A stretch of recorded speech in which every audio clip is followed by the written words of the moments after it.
नमस्कार जय जगन्नाथ शुभ सकाळ मु लिपुन आपण मानक पाई नेकी आसीछि आज सकाळर केतोटी गुरुत्वपूर्ण खबर सेतिपाई वीडियो को शेष पर्यंत देखिबाकू मोर अनुरोध चलंतु आज सकाळर खबर उपरे नजर पकाइबा किंतु ता पूर्वरु जदि आपण माने एजाय हम चैनल को सब्सक्राइब करनाहंती ताहाले एबे ही सब्सक्राइब करी पाखर दिबा बेल आइकन दबाई ऑल उपरे क्लिक कर दियंतु।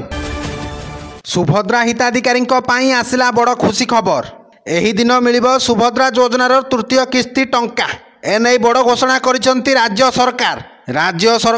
फ्लैगशिप स्कीम सुभद्रा योजना रे दुईटी किस्ती टंका हिताधिकारी खाता को आसी सारी दुईटी किस्ती रे मोट 10,000 टंका पाई सारी 1 कोटी रु अधिक हिताधिकारी तेबे समस्त योग्य हिताधिकारी निकट में जेभली भावे सुभद्रा पहुँचब से नहीं योजना को क्रियान्वयन करने को लगातार भावे प्रयास करिसंती सरकार तेणु आसंता राखी पूर्णिमा रे मिलिबो सुभद्रा योजनार तृतीय किस्ती टंका तेबे जो माने 21 वर्ष होइथिबे से माने भी करि परिबे आवेदन किंतु एबे सुभद्रा पोर्टाल खोलिबारे समस्या हेउतबा अनेक अभियोग आसुछि तेणु गत मार्च 31 तारिख आवेदन शेष होइछि तेबे बड़ अपडेट मुताबक आसंता राखी पूर्णिमा रे मिलिबो सुभद्रा योजनार तृतीय किस्ती टंका। Bureau report Odisha news.